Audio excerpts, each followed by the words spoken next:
About a month ago, I saw that Cyan Worlds, the creators of Myst, were coming out with a new game called Firmament. Then I got an email asking if I wanted to sign up for a review code, and I eagerly said yes. Way back in the early 2000s, I remember helping my dad, or maybe someone else, I'm not sure, play through Myst. I use the term helping here loosely because young me probably just sat back in awe as a more experienced player did all the hard puzzle-solving work.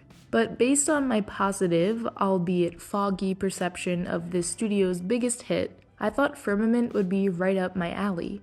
I've played some other first-person puzzle games more recently, and I was excited to maybe discover some cool innovations in the puzzle genre. So here's kind of what I was expecting from the game based on its Steam description.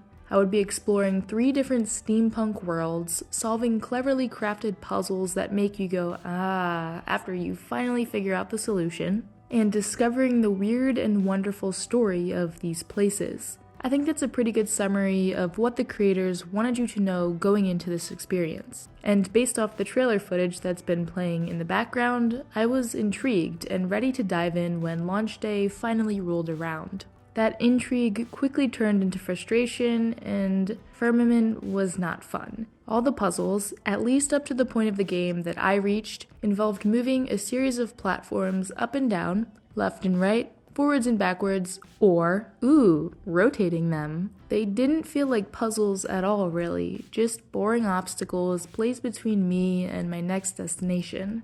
And the puzzle gun, or the adjunct, which is its official name, just felt clunky and outdated, and left me feeling completely detached from the world. Not being able to interact with buttons and switches directly was never even something I knew was that important in a game, but oh, it's important. I want to press the buttons.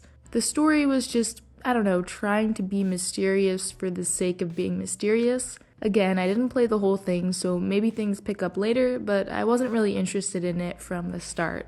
Something also felt off to me about the game's color, a little too yellow and green. This could just be a stylistic choice since this isn't exactly supposed to be the real world, but it was a little too close to reality that it just kind of looked wrong. Like they shot a whole film and then forgot to hire someone to do the color correcting. But maybe this is just me nitpicking.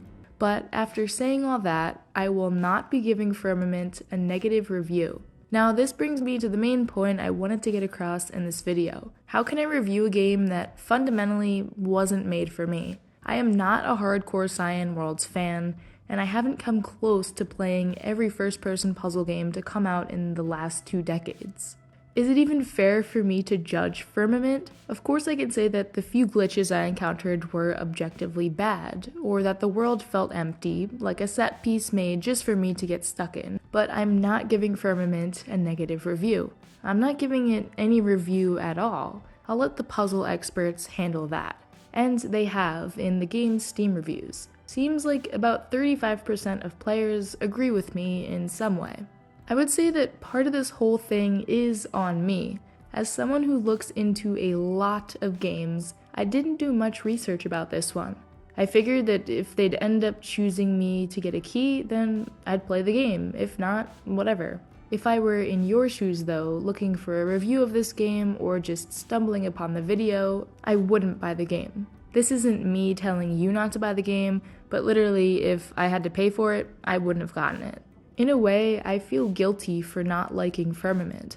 I don't know, I titled this last section Deep Thought Zone for a reason, but I do want to know what you all think. Can you give a meaningful review of something that wasn't really made for you?